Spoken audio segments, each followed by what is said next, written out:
आपने जो स्कोर किया है, एक बार स्कोर बताइए बच्चों को कि स्कोर कितना किया मेरा आपने? स्कोर 246 है, मैं जनरल कैटेगरी से हूँ। आप कितने सवाल लगाते रहे, मतलब कितने घंटे क्वांटिटी को दिए या कितने क्वेश्चंस मैथ में लगाए होंगे आपने लगभग? क्वेश्चंस ऐसे तो आइडिया नहीं है, लेकिन ये जरूरी नहीं है कि आप ज्यादा सवाल लगाएं। आप बेशक 200 सवाल लगाएं, 300 सवाल लगाएं, लेकिन उन क्वेश्चंस को आप बार-बार लगाइए, रिपीटेशन में लगाइए, तो आपकी प्रैक्टिस ज्यादा अच्छी होगी। टाइम मैनेजमेंट के ऊपर आप बताओ कुछ चीज़। टाइम मैनेजमेंट के ऊपर सबसे पहली चीज तो ये है कि जब आप पेपर करने बैठते हैं तो जो मैथ का टाइम है वो आपको निकालना होता है इंग्लिश जैसे सब्जेक्ट से, कि आप इंग्लिश कितनी जल्दी से कर पा रहे हैं। और उसके अलावा आप जितने ज्यादा मॉक टेस्ट घर पे प्रैक्टिस करके जाएंगे, घर पर जितने ज्यादा मॉक टेस्ट प्रैक्टिस करेंगे उतनी ज्यादा आपकी एक्सीलेंस होगी जब आप फील्ड में उतरेंगे, जब आप पेपर देंगे उसे। हर एक विद्यार्थी टाइम टेबल आता है, कहीं ना कहीं वो मोटिवेशन दिखेगा और तैयार हो जाएगा कि नहीं आज से तो मैं एकदम फोड़ डालूंगा पेपर, है ना, पूरी मेहनत करूंगा मैं। बस यही नहीं करना है कि आज से फोड़ डालूंगा, नहीं, ये आपको रियलाइज करना पड़ेगा कि आज से कुछ नहीं होगा, धीरे धीरे होगा, लेकिन आपको धीरे धीरे पहुंचना पड़ेगा उस लेवल तक। शुरुआत करनी पड़ेगी 2 घंटे से 3 घंटे से शुरू करिए एक बार। ठीक है, तो 2026 के लिए जो बच्चे देख रहे हैं इस वीडियो को, उनके लिए क्या टिप्स होना चाहिए, कितना समय पहले उनको तैयारी करना चाहिए या क्या एक टाइम टेबल हो, कैसे वो फॉलो करें, वो सारी चीजें बताइए आप सभी लोगों को अप्रोक्स। Hello everyone, welcome to CUET PG 24/7। स्वागत है आप सभी का इस चैनल पर। और आज इस पॉडकास्ट के अंदर में कुछ बहुत ही महत्वपूर्ण बातें हम करने वाले हैं।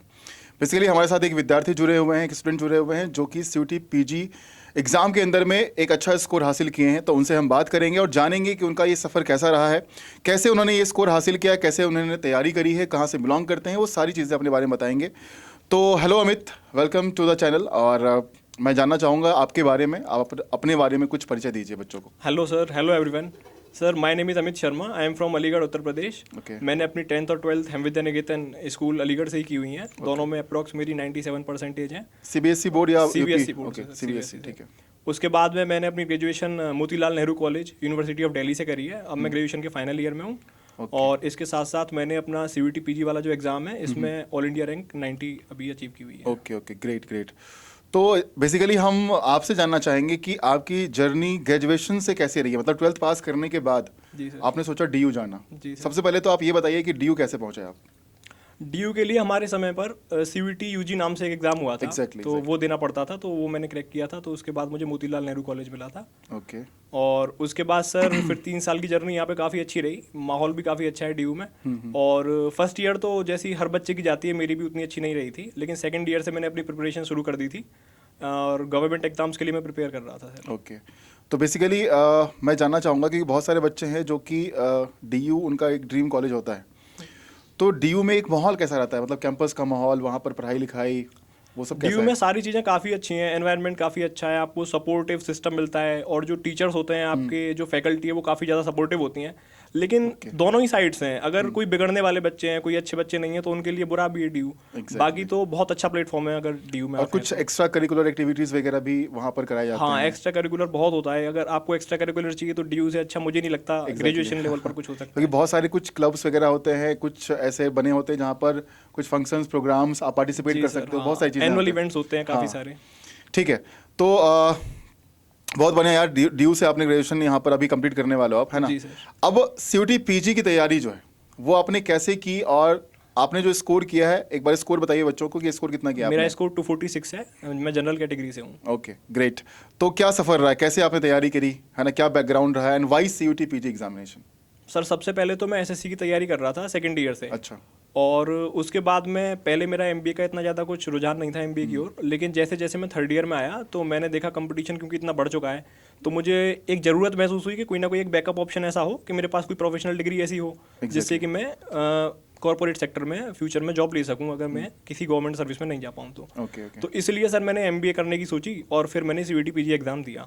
ओके। और तैयारी के बारे में बताऊं तो सर पहले मैं SSC की तैयारी सेकेंड ईयर से ही कर रहा था, लेकिन फिर एग्ज़ाम से CUET PG एग्ज़ाम से कुछ समय पहले आपके जो यूट्यूब सीरीज़ है और जो मैराथन्स वगैरह होते थे अड्डा 24/7 के, वो मैंने लिए थे। Okay, great. तो बेसिकली यहाँ पर एक पॉइंट डिस्कस करना चाहते हैं, है ना, क्योंकि अब इन्होंने बताया है कि कंपटीशन बहुत ज़्यादा है, जनरल कैटेगरी है, और जो सरकारी परीक्षाएं हैं, सरकारी नौकरी के लिए जो बच्चे जाते हैं जनरल कैटेगरी से, उनके लिए थोड़ा सा डिफिकल्ट हो गया है। जी सर। है ना, मतलब जो वैकेंसीज़ हैं वो थोड़े कम देखने के लिए मिलते हैं, कट ऑफ ज़्यादा देखने के लिए मिलते हैं, तो इस वजह से थोड़ा सा दिक्कत आती है।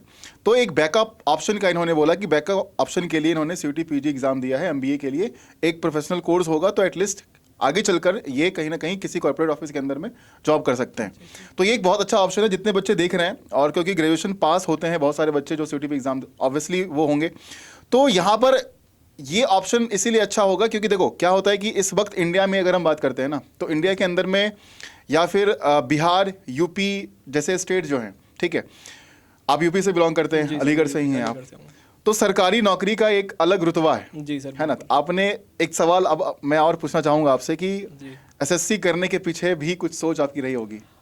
सोच ऐसा तो कुछ नहीं है, लेकिन मेरे घर का बैकग्राउंड ऐसा है, मेरे घर में मेरे दादा दादी दोनों, मेरे ग्रैंड पेरेंट्स, मेरे फादर सारे गवर्नमेंट सर्विस में हैं, गवर्नमेंट टीचर हैं सारे। Okay okay. तो वहीं से कुछ ना कुछ मिलता था कि नहीं मुझे गवर्नमेंट सर्विस में ही जाना है किसी ना किसी में, तो इस वजह से मैं एसएससी की तरफ आया हूँ। तो एसएससी में कुछ पार्टिकुलर पोस्ट? हाँ, मैं एमईए को टारगेट कर रहा हूँ, वैसे तो ME ड्रीम को? पोस्ट मेरी वही है। मतलब इंडिया में रहना ही नहीं है? नहीं, ऐसा कुछ नहीं है। ठीक है, क्योंकि एक्चुअली होता क्या है कि एमईए में पोस्टिंग जो है वो एक बार पोस्टिंग बाहर हुई तो फिर लॉन्ग टाइम के लिए उधर ही जी रहती सर, है, फिर लॉन्ग टाइम। और सबसे हाई सैलरी जो है वो एमईए के अंदर ही है। ठीक है, तो अड्डा 24/7 की अगर हम बात करें तो कैसे हेल्प किया आपको आपके प्रिपरेशन को और अच्छा बनाने के लिए? क्योंकि आपने बोला कि कुछ महीने पहले से मैंने वाईटी सीरीज मैथन्स फॉलो किया और एसएससी की तैयारी कर रहे थे, तो ऑब्वियसली सारी चीज़ें आपकी ऑलमोस्ट पढ़ी हुई थी। क्वांट की बात करें, रीजनिंग की बात करें, इंग्लिश की बात करें, सब पढ़ा हुआ था। जी सर। तो हाउ इट हेल्प्स? सर सब इसने एक्चुअल में दो तरीके से मेरी मदद करी है। सबसे पहला तो हुआ ये कि जब मैंने अपनी पूरी तैयारी वैसे तो एसएससी की करी हुई थी, लेकिन उस सबको जो एक जगह कंबाइन किया है लास्ट के 1-1.5 महीने में, वो बहुत जरूरी था कि 1-1.5 महीने में कोई रिवीजन जो कि आपके मैराथन्स जो होते हैं उससे हो पाया, है ना। और उस टाइम पर मेरे जो कॉलेज के एग्जाम्स हैं वो भी आने वाले थे, तो फिर उनको देखते हुए मैंने तैयारी करी। और उसके अलावा दूसरा जो मेरा हेल्प है, अड्डा ने ऐसे किया कि मैं जैसे बहुत सारी काउंसलिंग प्रोसेस है, यूनिवर्सिटीज़ की अलग अलग काउंसलिंग प्रोसेस रहेगी, कहाँ कहाँ अप्लाई करना है, कहाँ कहाँ नहीं, तो इसमें भी मेरा पूरा मार्गदर्शन किया है। Okay, great great great. तो आप कुछ बच्चों से बताना चाहेंगे, मतलब जो 2026 की तैयारी करने वाले, क्योंकि आप अगर 246 मार्क्स लेकर आए हो तो अच्छे कॉलेज मिल जाएंगे, और हम ये भी जानना चाहेंगे कि आपका ड्रीम कॉलेज क्या है, आप कहाँ जाना चाहते हो सर मेरा और ड्रीम स्पेशलाइजेशन भी बताना आप। जी सर, ड्रीम कॉलेज तो मेरा टिस मुंबई है, लेकिन अब पता नहीं वो इस बार मिल पाएगा या नहीं। उसके अलावा मैं बीएचयू फाइनेंस के लिए, एमबीए फाइनेंस के लिए, और डीएवी इंदौर एमबीए फाइनेंस के लिए टारगेट कर रहा हूँ। ओके, क्योंकि इस मार्क्स पे बीएचयू और डीएवी इंदौर आराम से मिल जाएगा आपको काउंसलिंग में। ठीक है, तो 2026 के लिए जो बच्चे देख रहे हैं इस वीडियो को, उनके लिए क्या टिप्स होना चाहिए? कितना समय पहले उनको तैयारी करना चाहिए, या क्या एक टाइम टेबल हो, कैसे वो फॉलो करें, वो सारी चीज़ें बताइए आप सभी लोगों को अप्रोक्स 6 महीने पहले तो रखना चाहिए कि 6 महीने पहले अपनी तैयारी शुरू कर दें, या फिर अगर आप पहले से ही इस फील्ड में हैं, एसएससी के फील्ड में या किसी न किसी ऐसी फील्ड में जहां पर आप लोग मतलब सिलेबस किया हुआ है आपने एक बार, तो 2-3 महीने आपको देने पड़ेंगे अपने आप को घिसने के लिए। और इसके अलावा देखिए, पीवाईक्यूज बहुत इंपॉर्टेंट है, सबसे मोस्ट इंपॉर्टेंट चीज़ सर exactly. हर एक एग्जाम के लिए। तो पीवाईक्यूज आप लगाइए, फॉलो करिए, और जो टीचर्स पढ़ा रहे हैं डेली का काम डेली करते रहिए। कंसिस्टेंसी बहुत ज़्यादा जरूरी है। बस यही कुछ चीज़ें हैं। क्योंकि यहाँ पर कुछ बच्चे ऐसे जुड़ते हैं हमारे साथ, हिंदी मीडियम और इंग्लिश मीडियम, जी सर, ये दो बहुत अलग अलग किस्म के कैटेगरी हैं, और बच्चे बिहार यूपी से जुड़ते हैं अगर, तो कुछ बच्चे ऐसे हैं जो कि हमेशा से वहाँ की मीडियम से पढ़ाई की हैं, मतलब बोर्ड भी उन्होंने दिया तो पार्टिकुलर यूपी बोर्ड से हैं या फिर बिहार बोर्ड से हैं। जी सर। तो हिंदी मीडियम और इंग्लिश मीडियम, थोड़ा इस पर चर्चा करते हैं कि हिंदी मीडियम इंग्लिश मीडियम में क्या कुछ फ़र्क है, या हिंदी मीडियम वाले आगे नहीं बढ़ सकते हैं, इंग्लिश मीडियम वाला ज़्यादा आगे बढ़ सकता है, ऐसा कुछ है क्या? आपने कभी कुछ ऐसा फेस किया? नहीं नहीं, ऐसा बिल्कुल भी कुछ नहीं है। और मैं खुद 5वीं या 6ठी क्लास तक मैं खुद यूपी बोर्ड से पढ़ा हुआ हूँ, लेकिन उसमें तो एक योगदान मेरे पिताजी का भी काफ़ी रहा है। मुझे अभी भी याद है, जब मैं 5th या 6th क्लास में ही था, तब उन्होंने जो इंग्लिश ग्रामर वगैरह होती है उस टाइम पे यूपी बोर्ड में चलती थी, सीबीएसई से काफ़ी अच्छी ग्रामर होती थी यूपी बोर्ड की, तो वो सारा मेरा कवर कराया हुआ था। तो ऐसा कुछ नहीं है एज सच। बाकी ये है कि बहुत सारे एग्जाम्स तो ऐसे हैं जो दोनों लैंग्वेजेस में आते हैं, बाइलिंगुअल हैं, लेकिन एमबीए वगैरह में अगर आप जाते हैं तो हाँ, आपको थोड़ी सी कमांड इंग्लिश में रखनी पड़ेगी। क्योंकि हो सकता है, देखो, इंग्लिश जब एमबीए का पेपर आप देते हो तो एमबीए पेपर में चूज करना है, इंग्लिश ग्रामर लेते हो या फिर हिंदी कॉम्प्रिहेंशन, हिंदी पाठ पढ़ने के सिलेबस में दिया हुआ है, तो आप दोनों चूज करके एक पेपर दोगे, बाकी आपका क्वांट, डीआई, रीजनिंग सब रहने वाला है। लेकिन एग्जाम अपने पास भी कर लिया, कॉलेज भी चले गए, है ना, कॉलेज में इंग्लिश की जरूरत पड़ेगी जब आप पढ़ रहे होगे, पूरा एमबीए कोर्स कर रहे होगे। उसके बाद जब आप इंटरव्यूज के लिए जाओगे कॉर्पोरेट ऑफिस में, जी सर, वहां पर जो एचआर बैठा होगा, वो अगर आप प्रॉपर हिंदी से हो तो फिर वहां पर दिक्कत होगी, प्रॉपर दिक्कत होगी, जो सच्चाई है। जी सर, क्योंकि मैं भी अगर एक टीचर हूं और यहाँ पर अगर इस इन्वायरमेंट में काम कर रहा हूँ, आप लोगों को पढ़ा रहा हूँ, so there is the corporate culture. और अगर आप किसी बाहर किसी बड़ी कंपनी में जाते हो और वहाँ पर अगर आपने थोड़ा सा हिंदी कमज़ोर लेकर गए अपने, मतलब हिंदी तो आपका सही है, इंग्लिश कमज़ोर लेके गए अगर आप, तो दिक्कत महसूस होगी आपको, है ना, ये हमेशा के लिए है। तो थोड़ा सा जो हिंदी मीडियम के स्टूडेंट्स हैं, आप एग्ज़ाम निकाल सकते हैं, बिल्कुल निकाल सकते हैं, अच्छे कॉलेज में पहुँच सकते हैं, लेकिन इंग्लिश पर भी कमांड आपको करना चाहिए, इंग्लिश पर कमांड होनी जरूरी है ना। ठीक है, तो थोड़ा सा मैं 2 टॉपिक और बात करना चाहूँगा, क्वांट और डीआई। जी सर, बहुत परेशान करता है बच्चों को। उसके ऊपर कैसे आपका कमांड, क्योंकि एसएससी की तैयारी कर रहे हैं तो ऑब्वियसली क्वांट तो बहुत अच्छा होना चाहिए एसएससी के अंदर हाँ में। जी सर, वो तो तो क्या क्वांट के लिए बच्चे क्या करें फिर? क्वांट्स के लिए सर देखिए, सबसे पहली चीज़ है, एक तो आप जिस किसी भी एग्जाम के लिए प्रिपेयर कर रहे हैं तो उसके प्रीवियस ईयर क्वेश्चन आप उठा लीजिए एक बार। उससे आपको आइडिया हो जाता है कि किस लेवल की डिफिकल्टी है उस एग्जाम में। और क्वांट्स में सिवाय प्रैक्टिस के और कोई मुझे नहीं लगता तरीका हो सकता है। आपको क्वांट्स में प्रैक्टिस ही करनी पड़ेगी। इस बार जो सीयूईटी पीजी में क्वांट्स था वो थोड़ा टफर साइड में था, मतलब वो लेंथी था थोड़ा सा। और डीआई भी बच्चे कह रहे थे कि डीआई में भी कोई एक ग्राफ नहीं दिया हुआ था, जी, जी, दो calculative तीन था। ग्राफ मिक्स था, फिर उसमें कैलकुलेशन करके निकालना है। जी सर जी। क्योंकि एग्जाम सेंटर के बाहर, जब मैं यहाँ पर नोएडा पे था सेंटर के बाहर, तो जब बच्चे एग्जाम दे के निकले तो सीधा बोले सर क्वांट डीआई बहुत टफ आया है, बहुत टफ आया है। तो मैंने पूछा कि क्यों टफ आया है? सर दो ग्राफ एक ही क्वेश्चन में दिया हुआ है। जी सर, कैलकुलेटिव था हाँ, थोड़ा तो सा। वो फिर कैलकुलेशन करना पड़ता है आप लोगों को। तो ये क्वांट और डीआई के लिए प्रैक्टिस बहुत इंपॉर्टेंट है। आप कहीं से भी पढ़ रहे हैं, आप वो पढ़ो, आपका बेसिक क्लियर होगा, आपकी अंडरस्टैंडिंग बनेगी। लेकिन क्वेश्चन पर कमांड तभी होगा जब आप प्रैक्टिस करोगे उस चीज को, है ना। एक चैप्टर आपने पढ़ा, एक चैप्टर के ऊपर 10-20 सवाल लगाने से नहीं बनेगा बात। जी सर बिल्कुल। आप कितने सवाल लगाते रहे, मतलब कितने घंटे क्वांट डीआई को दिए, या कितने क्वेश्चंस मैथ में लगाए होंगे आपने लगभग? क्वेश्चंस ऐसे तो आइडिया नहीं है, लेकिन मैं जो भी चैप्टर करता था अपना, जैसे मैंने रेशियो किया, मैंने परसेंटेज किया, तो हर एक चैप्टर पर कम से कम 300 सवाल के आसपास तो मैं लगा ही लेता था। और इतना जरूरी भी है, और ये जरूरी नहीं है कि आप ज़्यादा सवाल लगाएं, आप बेशक 200 सवाल लगाएं, 300 सवाल लगाएं, लेकिन उन क्वेश्चंस को आप बार बार लगाइए, रिपीटेशन में लगाइए, तो आपकी प्रैक्टिस ज़्यादा अच्छी होगी। क्योंकि फिर वो रिवीजन पे नहीं होता तो भूल जाते हैं फिर, जी सर, है ना। वो इरेज होता है माइंड से, ये नेचुरल है। आप आज कुछ याद करोगे, आप बिल्कुल याद कर लोगे। आज सुबह याद किया, शाम तक याद रहेगा, कल तक याद रहेगा। अगर आप उसको रिवाइज नहीं कर रहे हो तो वो भूल जाओगे आप, ठीक है। क्योंकि फार्मूला भी बहुत सारा होता है, जी सर। क्वांट के अंदर में बहुत सारे फार्मूलाज हैं, वो भी याद करना है। और कैसे कैसे शॉर्ट तरीके से, बेसिकली क्या है कि आप टाइम मैनेजमेंट का भी ध्यान रखना पड़ेगा। जी सर, जी सर। तो टाइम मैनेजमेंट मतलब जैसे कि 75 क्वेश्चंस हैं, 90 मिनट्स का टाइम है सीयूटी पीजी एग्जाम के अंदर में। तो बच्चे, जब इस बार एग्जाम पैटर्न चेंज हुआ, 90 मिनट्स किया गया, इससे पहले ज़्यादा था, 105 मिनट 105 मिनट था। तो 90 मिनट्स के चेंजेस जब आए तो बच्चे जो पढ़ रहे थे, सर टाइम बहुत कम हो गया है, जी पेपर कैसे होगा, 75 क्वेश्चंस नहीं कर पाऊंगा। तो मैंने उनसे कहा था कि एक सवाल पर 1 मिनट तो तुम्हें मिल रहा है। जी जी। ऐसा तो नहीं है कि कुछ सेकंड आपको एक सवाल पर मिलना है। अगर आप सही स्पीड मेंटेन करते हैं, टाइम मैनेज करेंगे, तो भी आराम से 75 क्वेश्चंस हो सकता है। जी सर। तो और ये टाइम मैनेजमेंट के ऊपर आप बताओ कुछ चीज़ें। टाइम मैनेजमेंट के ऊपर सबसे पहली चीज़ तो ये है कि जब आप पेपर करने बैठते हैं तो जो मैथ का टाइम है वो आपको निकालना होता है इंग्लिश जैसे सब्जेक्ट से, कि आप इंग्लिश कितनी जल्दी से कर पा रहे हैं। और उसके अलावा आप जितने ज़्यादा मॉक टेस्ट घर पे प्रैक्टिस करके जाएंगे, घर पर जितने ज़्यादा मॉक टेस्ट प्रैक्टिस करेंगे ना आप, उतनी ज़्यादा आपकी एक्सीलेंस होगी जब आप फील्ड में उतरेंगे, जब आप पेपर देंगे उस दिन। तो मॉक टेस्ट देना बहुत ज़रूरी है इसके लिए। और इसके अलावा टाइमली क्वेश्चंस लगाना, कि जैसे आप 25 क्वेश्चन का सेट लगा रहे हैं तो आपने खुद लगा लिया कि मैं 20 मिनट में कंप्लीट करूंगा। एग्जैक्टली इस टाइमर के, हाँ इस टाइमर के बारे में, क्योंकि लास्ट जब हमारे मैराथन्स चल रहे थे, मतलब एग्जाम से पहले, तो उस टाइम पे जो बच्चे ग्रुप्स में एडेड थे हर जगह, है ना, तो उनके बीच डिस्कशन चल रहा है कि यार मॉक टेस्ट तो हमारे पास 15-20 थे, वो हमने दे डाले, अब क्या करना है। तो मैं हमेशा कहता था कि आप कहीं से भी क्वेश्चंस का कलेक्शन अगर आपके पास है तो कलेक्शन निकालो और टाइमर इस तरीके से लगाओ। फोन है, सोशल मीडिया है, बहुत यूज करते हैं। हाँ जी सर। टेलीग्राम पर भी आजकल तो काफी ज्यादा रिसोर्स है पढ़ने के लिए, बहुत जगह पीडीएफ मिल जाते हैं। तो आप थोड़ा एक सही यूज भी कर सकते हैं, मतलब इंस्टाग्राम को हटाकर, फेसबुक को हटाकर, थोड़ा हम टाइमर लगा लिए, क्वेश्चंस की पीडीएफ निकाल लिए, तो टाइमर लगाकर क्वेश्चन सॉल्व कर लिए, है ना। हम डिस्ट्रीब्यूट कर लेते हैं कि चलो जहाँ पर मुझे 75 क्वेश्चन में हर क्वेश्चन के लिए 1 मिनट है मेरे पास, मुझे पता है 1 मिनट से ज्यादा ही है अगर हम डिस्ट्रीब्यूशन करें। हाँ जी सर, 1 मिनट से ज्यादा। तो हम क्यों ना उसको हम और कम कर लें, ताकि जो क्वेश्चन फंसा, अब जो बच्चा क्वांट में फंस गया था, डीआई में फंस गया था, टाइम नहीं है उसके पास सॉल्व करने के लिए, वो कह रहा है कि सर सॉल्व तो मैं कर लेगा, लेकिन वो टाइम नहीं बचा मेरे पास कि मैं सॉल्व कर पाऊंगा। सर कट ऑफ सर इतनी ज़्यादा हाई रहती है कि अब 1-2 क्वेश्चन छोड़ना भी गुनाह है आपके लिए। आप पूरा अटेम्प्ट, आज के टाइम पे एसएससी हो गया, ये हो गया, इनमें कट ऑफ इतनी ज़्यादा हाई जाती है कि 75 क्वेश्चन हैं तो कम से कम 70 अटेम्प्ट आपको करने पड़ेंगे। टॉपर जो है इस बार जी सर 295 आउट ऑफ 300 मार्क्स हैं उसके। अब वो सोचो वो बंदा क्या पढ़ा होगा और कैसे पढ़ा होगा। 295 मार्क्स 300 में लाना, मतलब ओवरऑल सारे क्वेश्चन सही हैं उसके, एक क्वेश्चन गलत हुआ उनका केवल है ना, सारे क्वेश्चन सही हैं, या 285 लेके आया है, 280 लेकर आया है। तो कहीं ना कहीं जब तक आप प्रैक्टिस नहीं करोगे, मॉक टेस्ट नहीं दोगे, रिवीजन नहीं करोगे, बात नहीं बनेगी। फिर आप वही 160, 170, 180 पे रह जाओगे। फिर अच्छे कॉलेज तो मिल जाएंगे, इंडिया में बहुत सारे कॉलेज है, कॉलेज आपको मिल जाएंगे, लेकिन अच्छा कॉलेज भी जरूरी है ना। अच्छे कॉलेज में जाओगे, अच्छा इन्वायरमेंट मिलेगा, अच्छी पढ़ाई होगी, अच्छे फैकल्टीज मिलेंगे।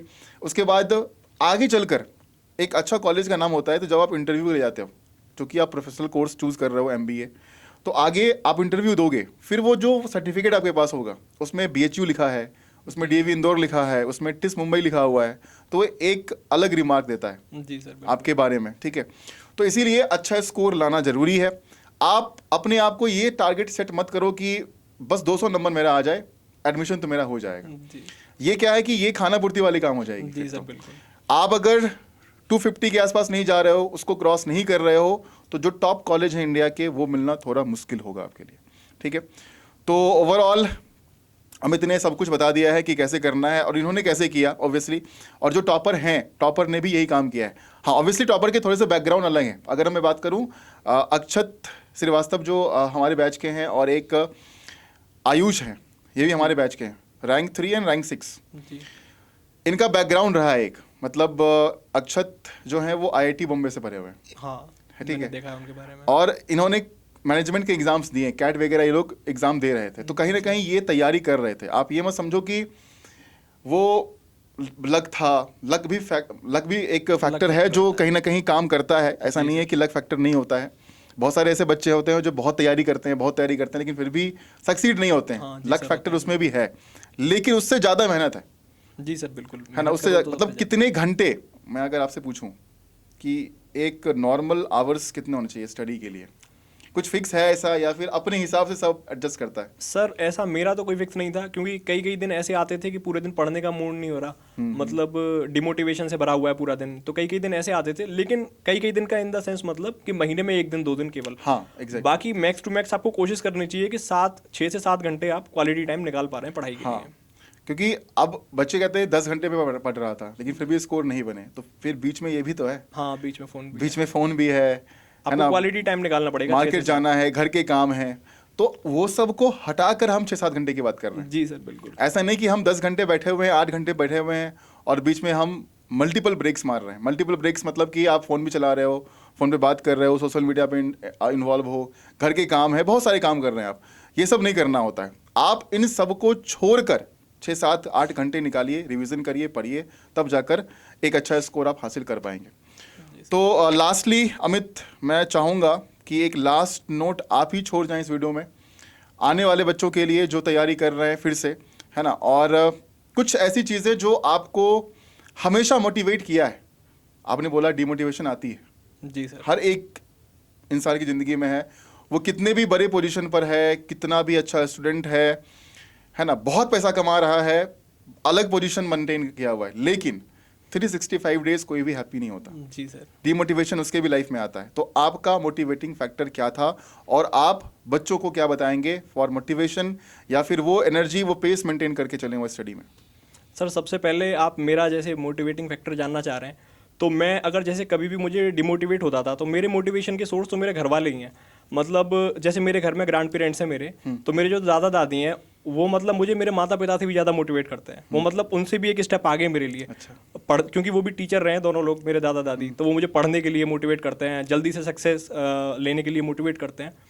और उसके अलावा ये रहता है कि मोटिवेशन के लिए आप मतलब कभी कभी जैसे 7-8 दिन आप लगातार पढ़ लिए, तो आप 1 दिन या बीच में 2 दिन का गैप रख सकते हैं।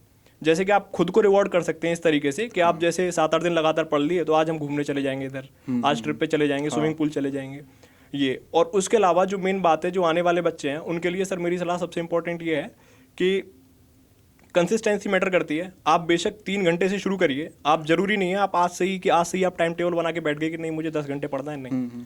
आप 3 घंटे पढ़ना शुरू कीजिए, लेकिन धीरे धीरे उस स्किल को बढ़ाइए। अगर आप 1 महीने तक रोज 3 घंटे पढ़ रहे हैं, तो आप पाएंगे कि 31वें दिन फिर आप 4 घंटे 5 घंटे अपने आप आपका बढ़ने लगेगा। एग्जैक्टली। और कंसिस्टेंसी और हार्डवर्क, इसके अलावा और कोई मुझे लगता नहीं है कि है। नहीं, क्योंकि आप देखो टाइम टेबल सब बनाता है। जी जी सर। है ना, हर एक विद्यार्थी टाइम टेबल आता है, कहीं ना कहीं वो मोटिवेशन दिखेगा और तैयार हो जाएगा कि नहीं आज से तो मैं एकदम 4 डालूंगा पेपर, जी सर। है ना, पूरी मेहनत करूंगा मैं। बस यही नहीं करना है कि आज से 4 डालूंगा, नहीं। ये आपको रियलाइज करना पड़ेगा कि आज से कुछ नहीं होगा, धीरे धीरे होगा। हाँ। लेकिन आपको धीरे धीरे पहुंचना पड़ेगा उस लेवल तक। शुरुआत करनी पड़ेगी 2 घंटे से 3 घंटे से शुरू करिए एक बार, फिर क्योंकि पहुंचिए होता है कि टाइम टेबल बनाया, अब वो टाइम टेबल है कि अगर मल्टीपल सब्जेक्ट्स हैं, फॉर एग्जांपल अगर MBA की बात करें तो उसको इंग्लिश भी पढ़ना है ना, कोई कंप्रिहेंशन का पार्ट लिया उसने चूज़ किया, क्वांट, रीजनिंग, DI सब पढ़ना है। तो अब ये क्या करेंगे कि कुछ नहीं चल रहा है, कॉलेज का एग्जाम हो चुका है, अभी ऑफ थे, एकदम से CUT PG करना है। अब 8-10 घंटे का टाइम टेबल बनाया और वो फिर 1-2 दिन पुश करते हैं, लगता है कि बहुत ज़्यादा हो गया अब तो, और वो फिर छोड़ देते हैं। तो ये काम नहीं करना है, कंसिस्टेंट रहना है आप लोगों को, ठीक है। और उम्मीद करते हैं कि इस वीडियो में जितनी भी बातें हमने और अमित ने की है आप सभी के लिए बहुत वैल्यूएबल है और बहुत यूज़फुल होगा। लेकिन हाँ, आपको ये चीज़ समझना पड़ेगा, जितने भी पॉइंटर्स आपने सुने हैं मोटिवेशन को लेकर, टाइम टेबल को लेकर, रिवीजन को लेकर, मॉक टेस्ट को लेकर, ये सारी चीज़ों को फॉलो करना पड़ेगा आपको, तभी एक अच्छा स्कोर आप हासिल कर पाएंगे। बाकी thank you so much Amit, आपने अपना Thank you, टाइम sir. निकाला Thank you. और कॉलेज से टाइम निकाल कर आप आए हैं यहाँ पर, इंटरव्यू दिया आपने और बच्चों को बताया, गाइड किया कि कैसे क्या तैयारी करनी है, ठीक है। Thank you so much. Identity 47 आप सभी का, आपका बहुत बहुत धन्यवाद थैंक यू करता सर, है। थैंक यू वेरी और आप सभी भी जुड़े रहिए हमारे साथ, जितने भी वैल्यूएबल पॉइंटर्स होंगे तैयारी को लेकर या एग्ज़ाम को लेकर जो हेल्प हो सकता है वो हम आप सभी का करते रहेंगे। So keep following, keep watching CUET PG Identity 47। Thank you so much.